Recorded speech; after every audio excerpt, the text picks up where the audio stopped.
अलैकुम अस्सलाम वालेकुम। आपसे दरख्वास्त है कि नावल को पूरा सुनिएगा।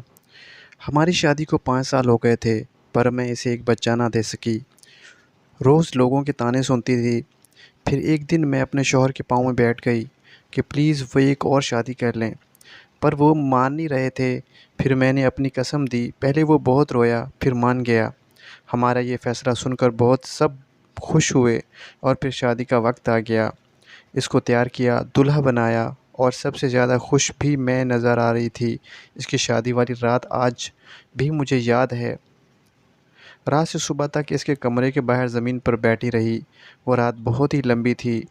मुझे बहुत दर्द था, पर आंसू एक भी नहीं था। मैं सुबह हुई तो दुल्हन को तैयार किया वलीमा के लिए।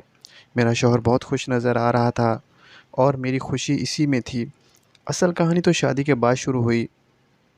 इसने पूरा 1 महीना मुझसे बात नहीं की और यही चीज़ मुझे अंदर से खा गई और मैं बीमार रहने लगी। मेरे ससुराल वालों ने इसे बोलकर मुझे इनके अम्मी के घर भेज दिया। 1 साल तक खबर ही ना ली कि मैं किस हाल में हूँ, ज़िंदा हूँ या मर गई हूँ।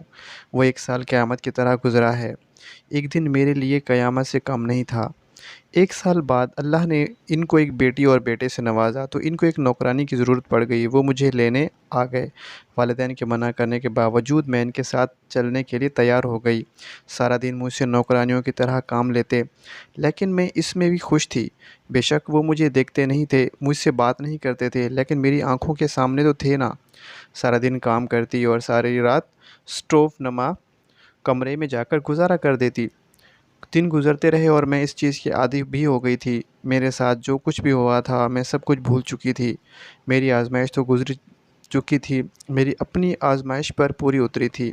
एक दिन वो अपनी बीवी बच्चों के साथ शहर से बाहर गया हुआ था और इसकी कार एक्सीडेंट हो गया, जिसमें वो खुद तो बच गया, लेकिन इसके बीवी बच्चे अल्लाह को प्यारे हो गए।